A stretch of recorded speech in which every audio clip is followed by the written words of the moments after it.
Welcome back, everyone. Hope you had a good break and good lunch. So my name is Yanni Henry, and we're going to go into our next session, our educational series, Intentional Allyship in the Workplace, being presented by Anita Ricketts. And I'll just briefly introduce Anita, and then we'll get into it. So Anita Ricketts serves as the Chief of Staff to the CEO for DiversityInc, joining the company in 2013 as Vice President, Major Accounts. In her current role, she oversees daily operations on behalf of CEO Carolyn Johnson, including human resources, finance, sales, data and research, fulfillment, marketing, and strategic projects. With almost 2 decades of experience navigating the challenges facing technologists and technology companies, Ms. Ricketts also is a consultant and advisor to DiversityInc's corporate partners in this sector, including utilities, mobile and cable TV providers, auto manufacturers, IT companies, and those whose business is technology-driven and are heavily dependent on technology talent. Prior to joining DiversityInc, Ms. Ricketts was with IEEE, a global nonprofit that advances technological innovation for the benefit of humankind. She served as IEEE's first international regulatory compliance officer, directing the compliance programs and policies that sustain the organization's operations in over 100 countries. She also directed the development and proliferation of market expanding industry standards for clients ranging from the United States Department of Transportation to Dell, Panasonic, IBM, Sony, and many other companies. Ms. Ricketts holds a bachelor's degree in international relations from Stanford University and a master's degree in business administration from Rutgers University. Welcome, Anita. Thank you. Thank you very much. I guess with that, we will get started. I am very excited to talk to you today about intentional allyship and the role that it plays in the workforce. So today we're going to talk about a little bit about DiversityInc. What is intentional allyship and why does it matter? A framework for being an intentional ally, and really best practices for intentional allyship itself. So let's get started. A little bit about DiversityInc, just quickly. We were founded in 1997. You may be familiar with us for the DiversityInc Top 50, which celebrated its 20th year this year. We are a data platform and media ecosystem. And we, through the top 50 process, collect thousands of data points and best practices around DE&I. We are a fully certified VA and veteran-owned business, as well as a person with disabilities business. And we have a Black woman as our CEO, Carolyn Johnson. And I should say, not last but not least, we are very happy to be a partner for Discover. I believe this is our 4th year in a row presenting at the conference and supporting the organization. So what is an intentional ally? So an intentional ally is a person from a privileged group. And I want to be a little bit broad about what that means. We tend to think of privileged group as, of course, those who have privilege in our society and those who are marginalized. And that is, of course, appropriate and the normative definition. But I also want you to think about how that privilege shifts depending upon where you are. So you may be, as a marginalized person, in a certain experience, actually be the privileged one who is lending or being an ally to someone who, within that context, isn't privileged, right? So as we talk about the idea of intentional allyship, let us also think about how we, even whatever group we're in, even marginalized or not, do have the ability to extend allyship to those who need it. And I think that this is echoing what Celeste said during your keynote this morning. So when you are a person from that privileged group, you are proactively working in conjunction with the marginalized group. And then the purpose of that work is to remove systems that challenge basic rights, equal access, and ability to thrive.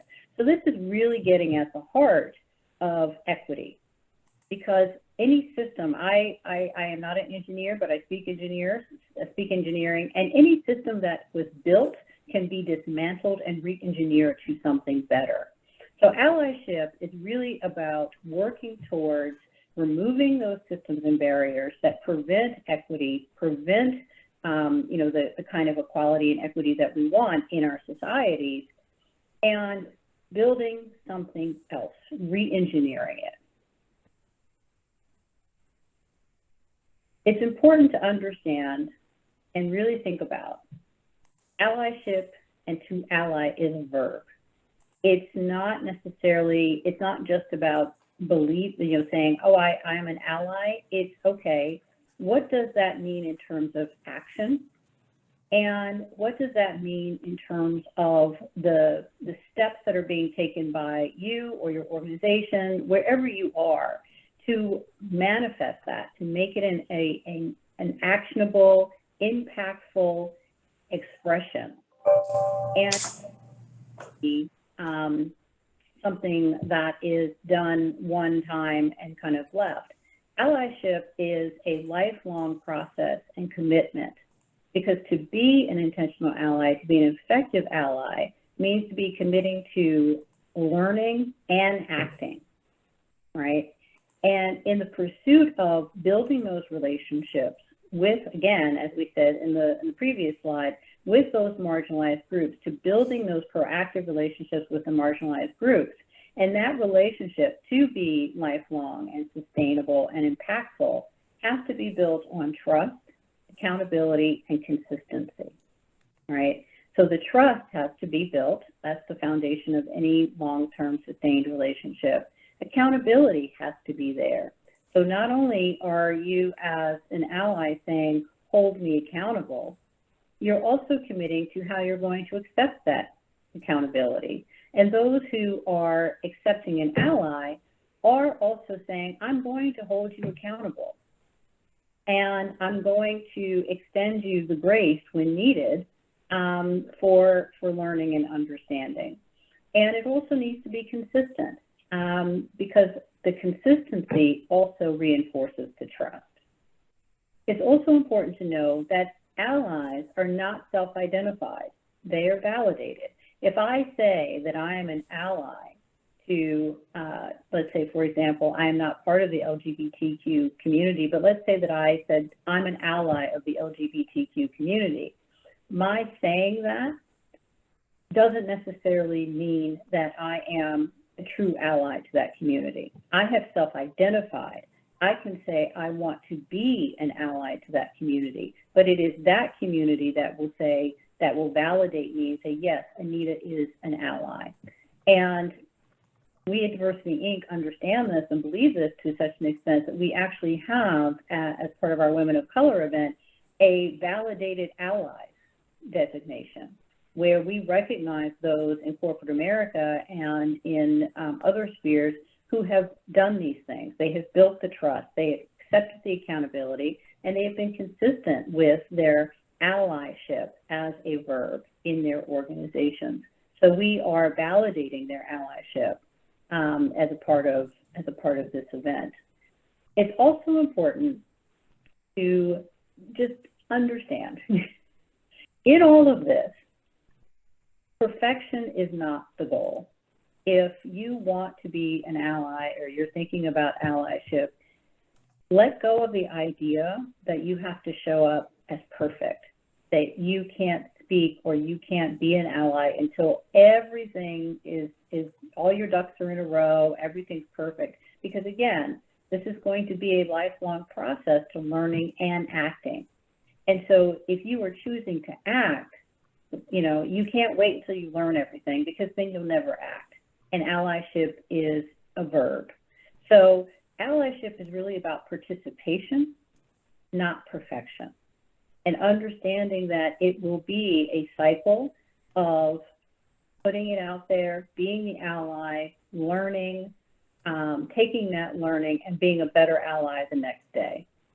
And that process is irrespective of whether you are in the majority or the minority or marginalized or privileged.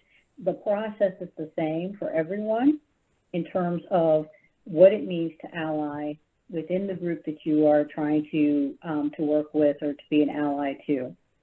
So it's very important to kind of understand that. So the nitty-gritty of it. Why does any of this matter in terms of the workplace? Now this slide is detailing information that we collected for women of color in the workplace, but it applies probably across all demographics. There is a marked difference between those who say they're an ally and what they will do and the action they will take to actually move the needle or dismantle those systems within companies. So we'll see here that listening to personal stories related to bias for women of color, 52% of women let me start at the top. 61% of men and 65% of women believe that they are allies to women of color, okay? But this same group, they rarely take action, right? So listening to personal stories related to, for bias related to, for women of color, 52% of women and 32% of men.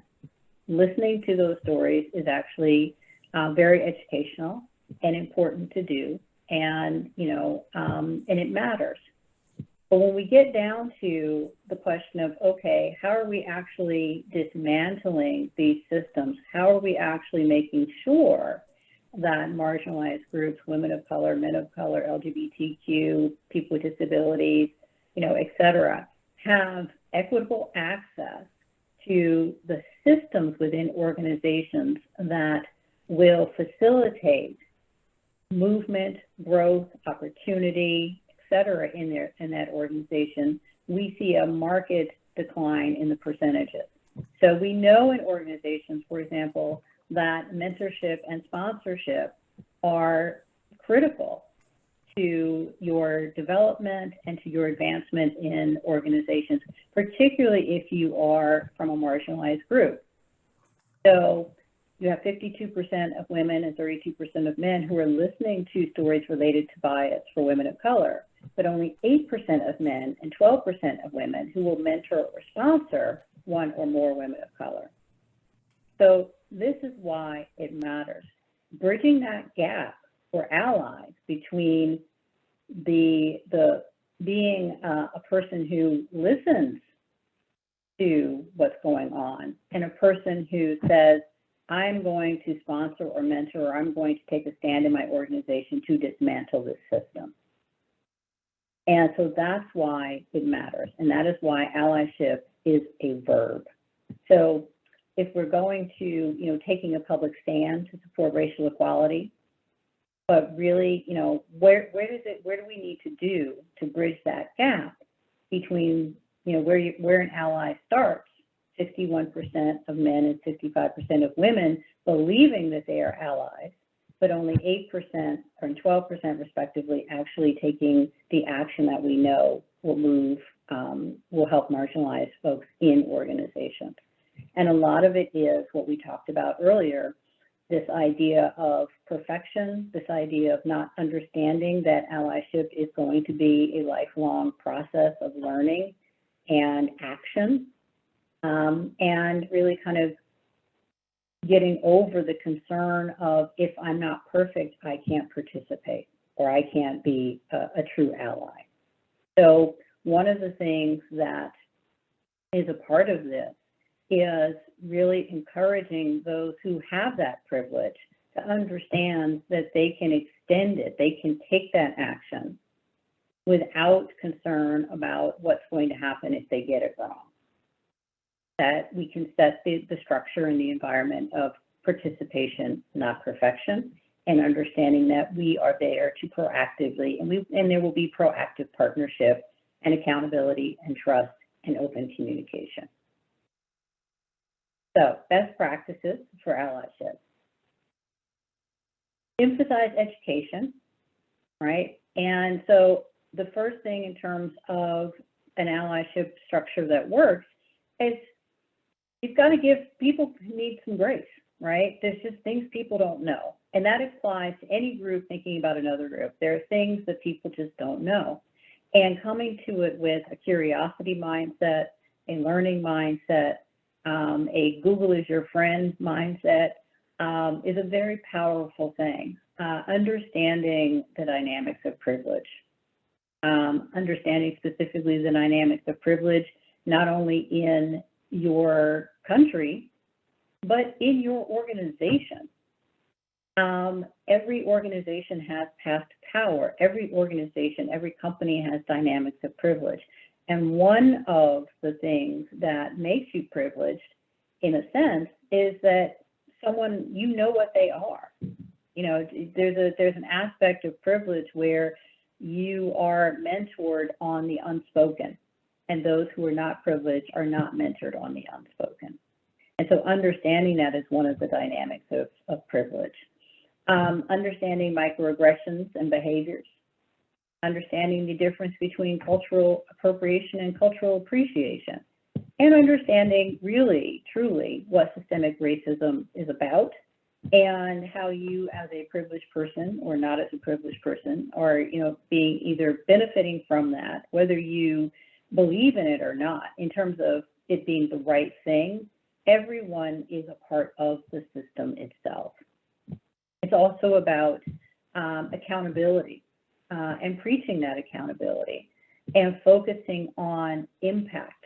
It's not just listening to the stories, it's what are you going to do with the stories that you heard? How are you going to act for change? And inviting that criticism for, are you understanding? Are you kind of really approaching this in a way that is truly most helpful to those you are trying to help? And then setting that tone and that standard, amplifying the marginalized group. And you don't necessarily have to be in a position of absolute power to do all of these things.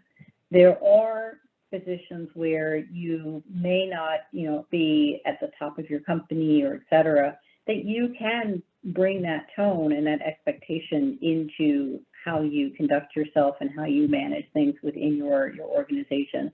Maybe you are a manager who's running a team. How are you setting the tone for that team? That is an act of allyship. And so it's important to think, not to just think, well, I can't act because my sphere of influence is relatively small. Your sphere of influence is probably larger than you think. And so setting and holding the standards for inclusive language, what is allowed to be said in your presence versus not, engaging people who are perpetuating these norms and debunking those stereotypes. This is again why it's participation, not perfection, and this is why allyship is a verb and it is an act. And then promoting the need for those diverse perspectives in the workplace. Again, you know, if you are putting together a team for a project, an active allyship would be looking around and saying, okay, do we have the voices that we truly need for this team? We're missing some folks. How can we think about that? And so putting on that lens through where you sit in your organization and thinking about how you can be an ally is something that you can start doing, you know, tomorrow. So other best practices, focus on support. One of the pitfalls or dangers of trying to be an intentional ally is you use your privilege. You can use your privilege as a hammer as opposed to a door or a microphone. So you're holding the mic instead of passing the mic, and you're using your privilege as a hammer as opposed to an aid. And so it's important to center the group needing allyship, that if you are in a traditionally privileged group, it's not about you, right? It's about the group that you are trying to help. And so we see sometimes people who are members of privileged groups centering their own experience of the allyship as opposed to the experiences of those that they are trying to assist. But if you do that, okay, be open to the criticism and the feedback that you're doing it, and be open to, altering that behavior going forward. Plan to act. And this is a very personal and important thing for you to do within yourself. And I must emphasize that there are no wrong answers here. Decide what you are prepared to do. Allyship comes in many forms. It is, what are you prepared to do? It is an act, but it comes in many forms. Perhaps, in your professional life, you might say, I'm prepared to, behind the scenes or whatever, mentor and sponsor as many people from marginalized groups, or people of color, women of color, as I can get my hands on. But maybe, that's what you're prepared to do, but you're not prepared to, go to marches or what have you. Decide what you yourself are prepared to do today. Give yourself the grace and say, this is what I'm going to do, and do it. Because again, allyship has many, many ways to show up. Listen first. Okay, so after you have looked inside yourself and said, okay, this is what I'm prepared to do, listen first, do that research, and then challenge your own assumptions. Challenge what you think, is going on, because the bias, even as you are interested in allyship, bias can get in the way. It's called a ladder of inference, where you kind of hear something and then you've reached a conclusion before you've even had a chance to challenge as to whether or not that conclusion is really the direction that you want to go. And so I'll give you just a quick example. I was working with a school system, and the teachers were trying to be allies to Black and Latino students, and all good things, et cetera. And I asked the room, I said, so if you had a student who was Asian and a student who was Black, and you were grading their math exams and you got to the bottom and both of the students had A's. Now, okay, if you were surprised that the Black student got an A, but you weren't surprised that the Asian student got an A, you've got a bias that you've got to work on that is preventing you from being a true ally and full ally to that Black student. It's not, so you've got to challenge your own assumptions and recognize your own biases to really be the best ally that you can in this work. And again, that's for everybody. All right. So with that, I am happy to take some questions, have some discussion.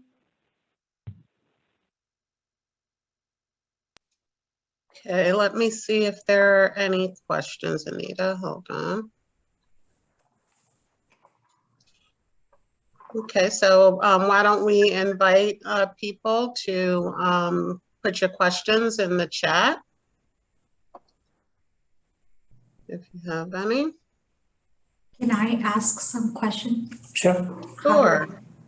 Oh, can you hear me? Yep. Oh, I didn't realize you could hear me. All right, wonderful. Thank you. Anita, that was a great presentation and such awesome tips that we could all take and actually use them right away, right? You mentioned about being there, being listening, just making sure that we connect. So personally, like a question just from me to you as one person to another, I know diversity is important to you, so I'm not going to ask how important it is to you. But what I want to understand personally, maybe if you would like to share with us and our attendees today, how do you, make that happen in your life, in your interactions with the people that you come in touch with every day, whether it's at your workspace or somewhere else, you know, in your surroundings, your friend circle? Like, how do you make that happen? I think, you know, it started, it's again, what are you willing to do? And, you know, I have a very low tolerance for, I would say, things that slide from folks' mouths that is not good. And so I don't tolerate it.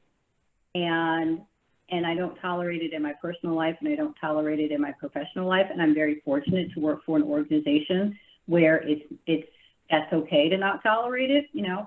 But even when I worked for IEEE, I set up a situation where if you want to say those things, you need to understand you can't say them around me. And you know, that became kind of the understanding. There were just certain things that people did not say to me because they knew that I was going to challenge it.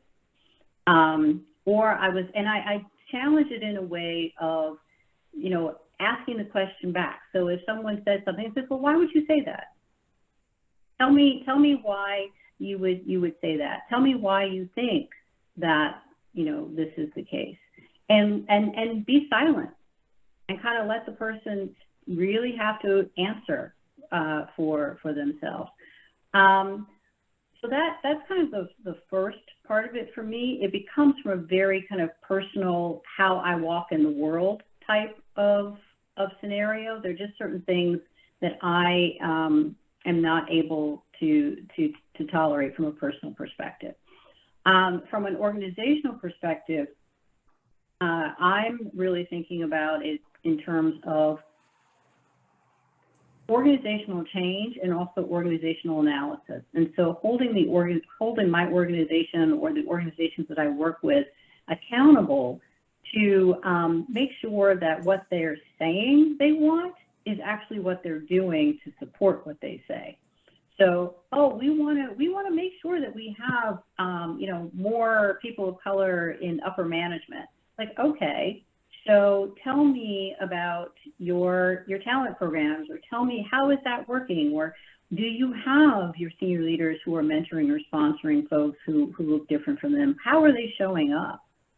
So making sure that I'm questioning that and I'm advocating for that, and also advocating for it within DiversityInc. So if we are hiring someone, making sure that we're not all hiring folks that happen to be Black women who graduated from certain universities. You know, there is a plethora of experience out there that makes us all better as a whole. So I would say, for me, deciding early on, again, going back to that, deciding what you are willing to do and sticking to that. And I'll give you a quick example from last night. I was at a little gathering of my neighbors, and we were talking about something that came out, and one of my neighbors said, oh, was the person Asian? Were they Chinese who did this? And I looked at her and I said, I don't know, because that's not relevant. And I just moved on with the conversation and shut that down. So, you know, those types of actions do matter, because that told the whole group, quite frankly, I'm not tolerating that, you know. I also think that you have to make an effort to expand your social circle and your professional circle. And there's a very interesting exercise that I did with a group once, and I actually did it myself, and I will try and find it and send it to you so if people want to do it. But it has a series of circumstances, and it's asking you to check the box on which one applies to you. So do you have 5 friends that are not of your ethnicity? Do you speak to the people that you grew up with? So all these different little check boxes that are designed to let you know how narrow or broad your social circle is.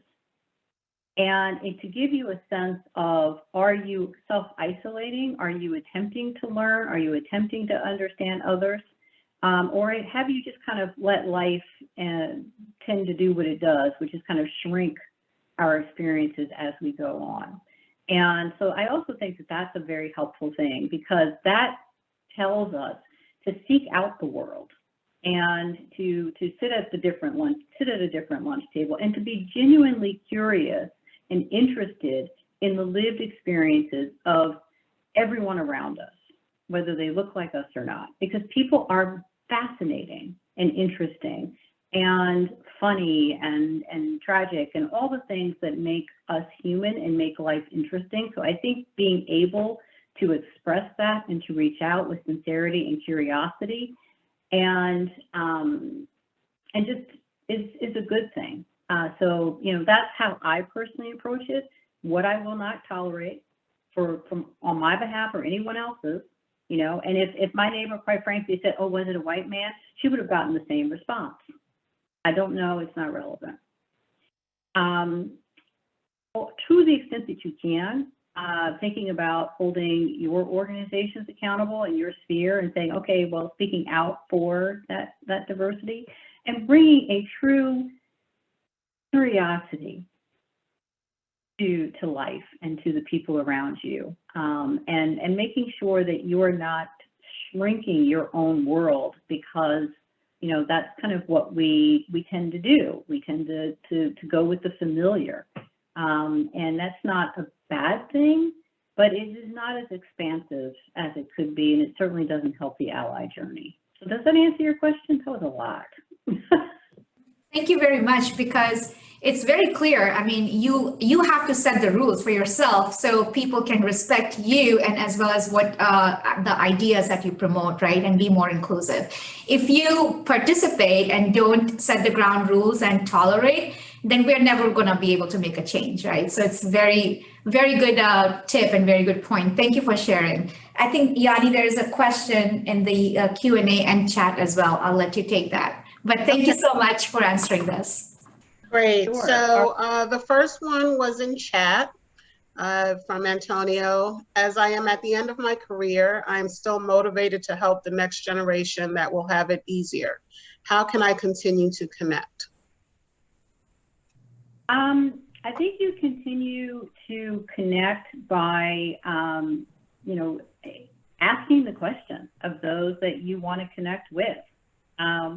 What's the best way for me to stay involved? What's the best way for me to help you? And listen to the answer, because that's that's part of that learning process. And that's part of, okay, I'm taking that learning, I'm taking that feedback, and I'm acting on it. So once you get the answer, then you got to show up. So that's probably the easiest way. If you know, to ask the question, to listen to the answer, and to act on what you learn. Great, thank you. The other question is from Anu Hans. Are there tactics organizations can deploy to build greater allyship? Absolutely. Some of the things that we talked about in terms of setting the tone in the organization, how your leadership shows up. So for a lot of companies, it does start at the top. You know, the CEO or his or her direct reports, managers, et cetera, kind of setting that tone to say, I'm showing up as an ally. And one of the allies that we validated were, you know, a couple of CEOs who happen to be white men, because they have been consistently doing this work of allyship and talking about it and talking about their privilege for a number of years. I had one CEO who did an entire path to power exercise throughout his entire company to understand where you know, allyship was truly needed to make sure that things are equitable. There's also the training of it. I think that that's also very important, because again, a lot of folks confuse allyship with perfection, and some folks may not understand that they are actually allies. and they can be allies. And so the training and framework of that for an organization and what that means within their organization can be extremely helpful in setting a tone and culture of allyship within the company. It's also going to be important to look at the systems within the organization and understand where allyship can be most beneficial to correcting inequities in outcomes. So you might look at, for example, who gets put forward for high potential identification or who gets put forward for certain opportunities, and being that person in the room who, says or has permission to say, but it seems like we might be missing a few folks to really have what it takes to do this work. Have we thought about this person, or this person? And so those are the types of things, but it really starts out with the intention of the organization to encourage that allyship and make allyship something that is encouraged and safe and really part of building a true inclusive culture within that company or that organization. Hope I answered that question. Great, thank you for that, Anita. Rocky, do you think we have, I don't see any more questions. Do we have any time for one more question? Yeah, we have a couple minutes to spare. I have a question. If you have a question, Yanni, please go ahead. Yeah, sure, Anita. Especially with the social climate in the last year or plus, have you seen with your work with your, the different large companies that DiversityInc works with, what is the kind of shift that you've seen in their response to inequities and to allyship and moving forward in this space? I think that it's a two-parter.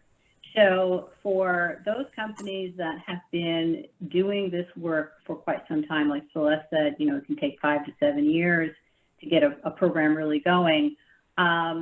You even see companies that have been at this, quite frankly, for decades.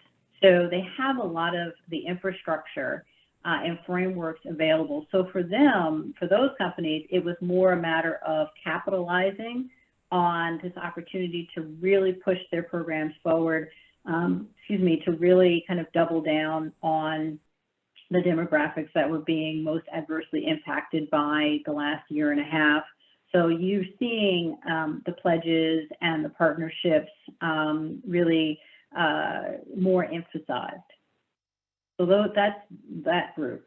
You also have another group of organizations that I would call the first group kind of the ready so they don't have to get ready. And then the other group is really, they're trying to figure it out.